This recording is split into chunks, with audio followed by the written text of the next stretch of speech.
welcome back to my channel. For those of you who are new, welcome. My name is Amanda, and today I wanted to share with you how I DIY our save the dates.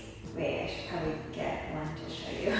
And this is what they look like. I just used a photo with some text that says save our date, our names, and the date and location of our wedding. So I wanted to show you that you can DIY your own save the dates as well. When I was budgeting for our wedding and trying to prioritize what guests care about and what they don't care about, honestly, I felt like save the dates were pretty low on the priority list and that our guests don't really care about them too much. So I felt like that was a place where I could save money. While there are lots of online websites where you can pay about $1 to $2 per save the date card, I found ways to save around 70% or more on save the date cards and spend only 10 to 30 cents per card instead of $1 to $2 per card. I do want to point out that these save the dates aren't super professional, but they work. They are using cardstock and they're a little bit thicker than regular printer paper, and they actually just look pretty nice for a save the date card.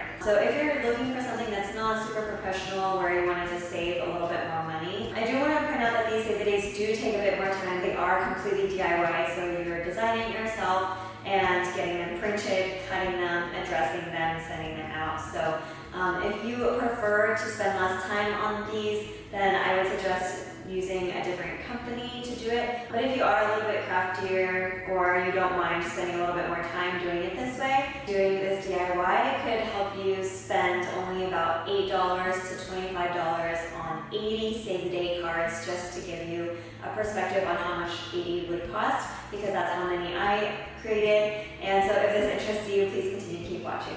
So what you'll need for this DIY is a laptop or computer with internet, which most of us have.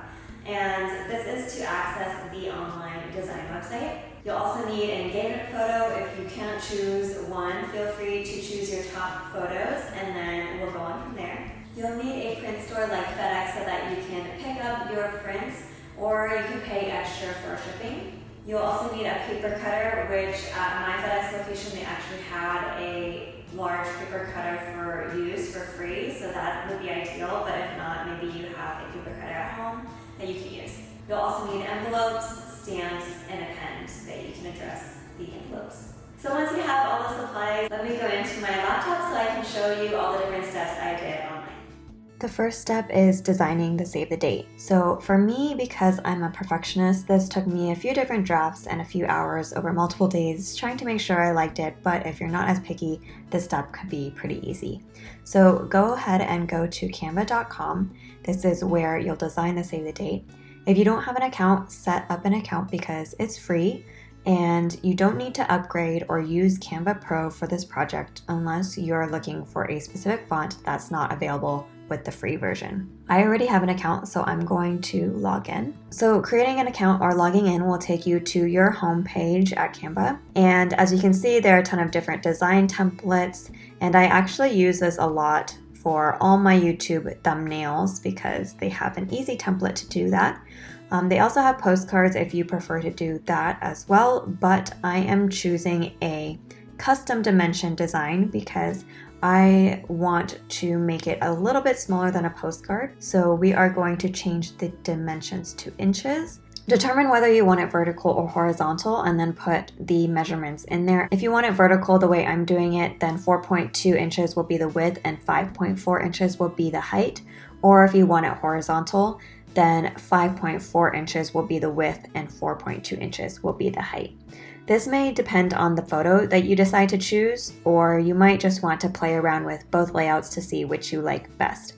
I'm going with the vertical photo and card. And you're not committed to this. You can always create a new design. It's all free. You can create as many designs as you want, but go ahead and start with one that you would like to try out first. The reason why I chose this size is because this fits 4 save the date cards on one sheet of paper. So you can go the postcard route, but it won't fit 4 on one piece of paper perfectly. So I went this way just to make sure that there's extra space on the side as well. So go ahead and create the design and you'll be brought to this blank template. So now once you have this blank template, you're gonna go to uploads, and this is where you will upload your engagement photos. So as you can see, I've uploaded a ton, mostly just to hide all the random YouTube thumbnail photos I've uploaded in the past, but here are some of our good ones. Feel free to upload your favorite engagement photo or upload a few if you'd like. This is going overboard. I was just really trying to hide all my past YouTube thumbnail images. Go ahead and select a photo, and it doesn't have to be the end result photo. If you can't decide on a photo yet, feel free to play around with a couple of your top photos and narrow it down later. I'm gonna select the one that we actually went with, which is this one. So once you select the photo, it'll automatically appear on the canvas, and this is when you will crop and readjust your photo. Fill out the whole canvas so there's no white space,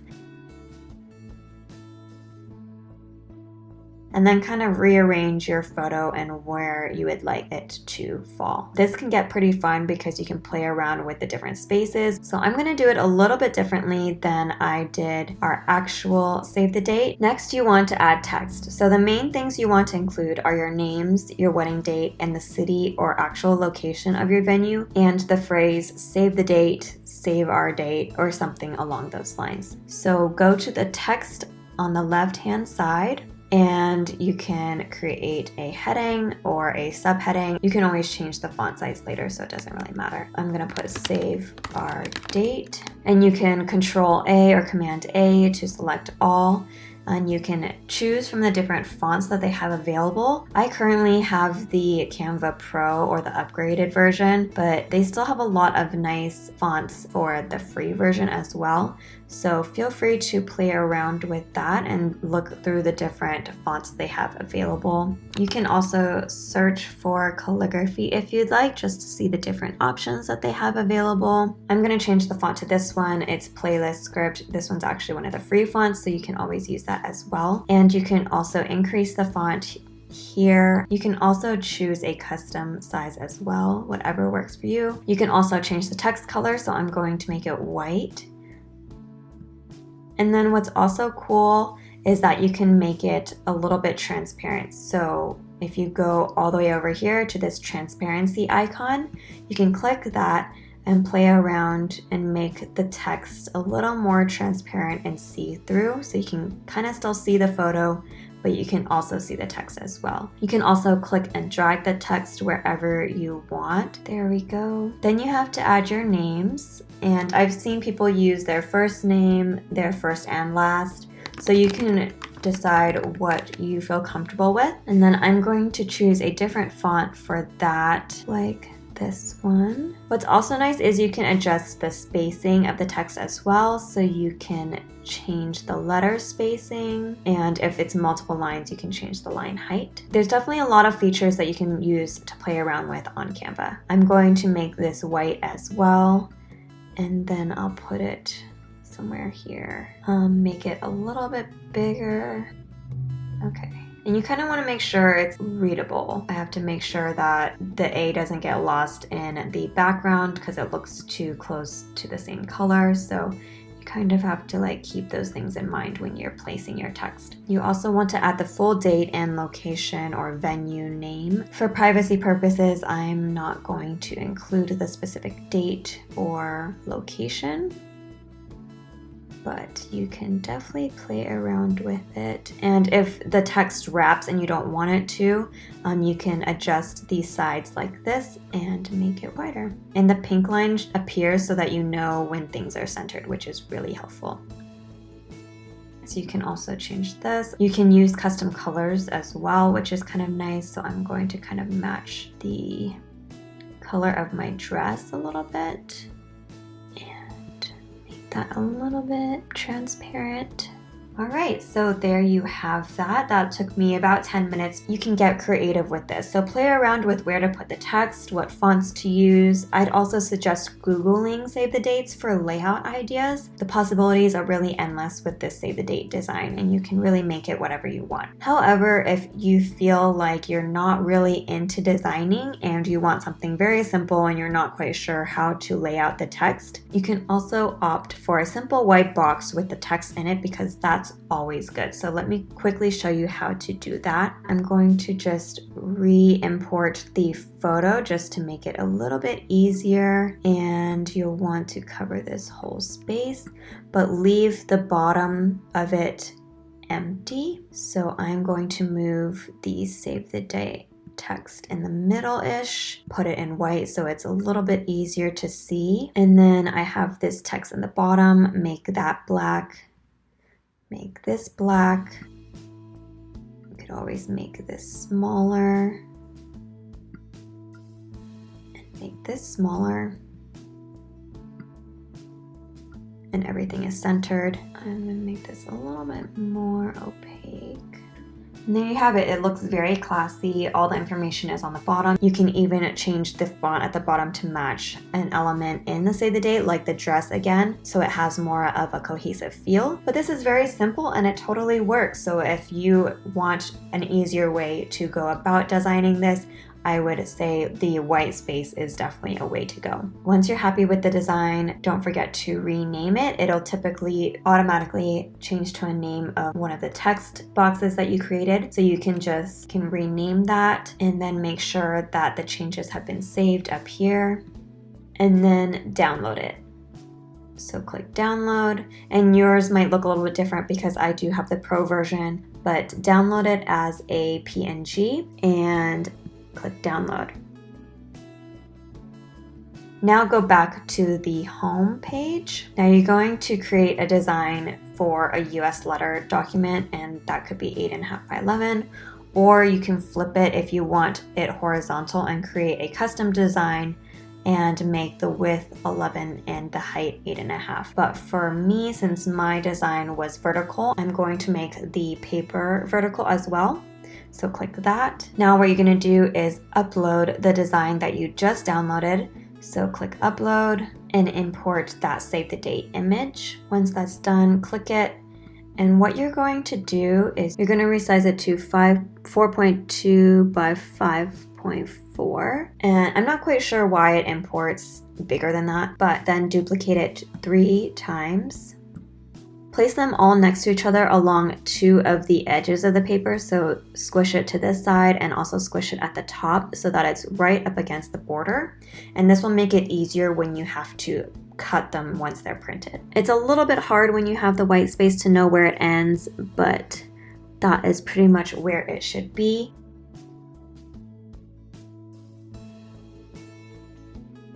So once that's done, save that.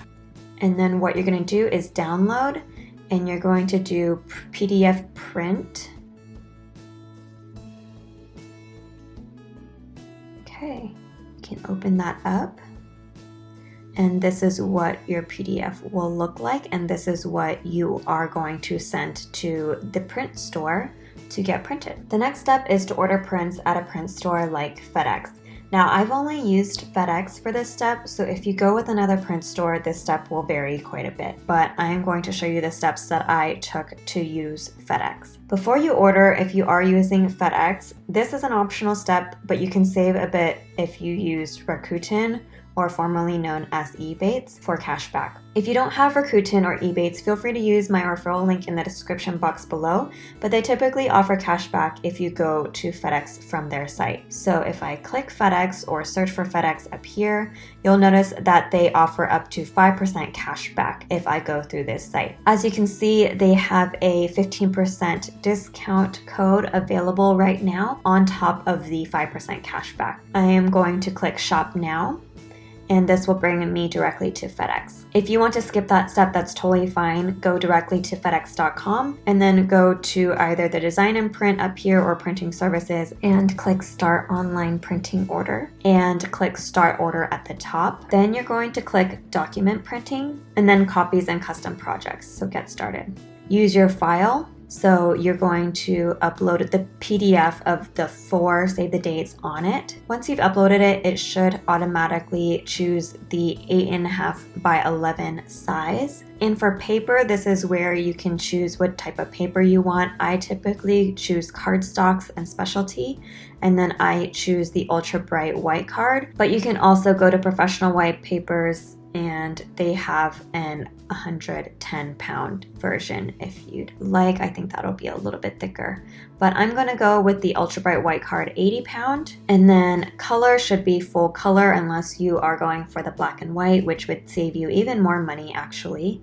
And then keep it as single-sided, and then I'm going to keep mine as portrait. If yours is horizontal, it should be the opposite way. Or it doesn't really matter because it's all getting printed and you're just going to cut it up anyway.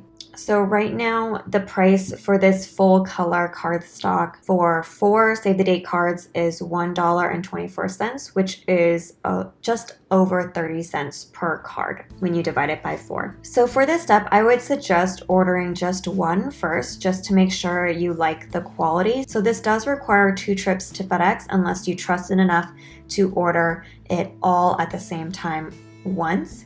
But for me, I took 1 trip to just check the quality of one just to make sure that I really liked it, and then reordered after that. Go ahead and add that to your cart. Now I have this honey extension installed. If you do have it, feel free to utilize it. If you don't, I would highly suggest installing it. And it looks for coupon codes. I know that Rakuten showed a coupon code, but Honey automatically looks for coupon codes and it happens pretty quickly, so it doesn't hurt to do that. They check to see if there's a better one out there to save more money. Okay, so it looks like it found a code that will bring it down to 93 cents, so I'm going to continue to check out. So when you divide 93 cents by 4 cards, that brings it down to about 23 cents per card, which is nice. Now, how I brought it down to 10 cents was because luckily the company I work for has a corporate account with FedEx that gets us a really good discount on personal orders. When I apply the corporate account with FedEx, it brings my total down to 34 cents.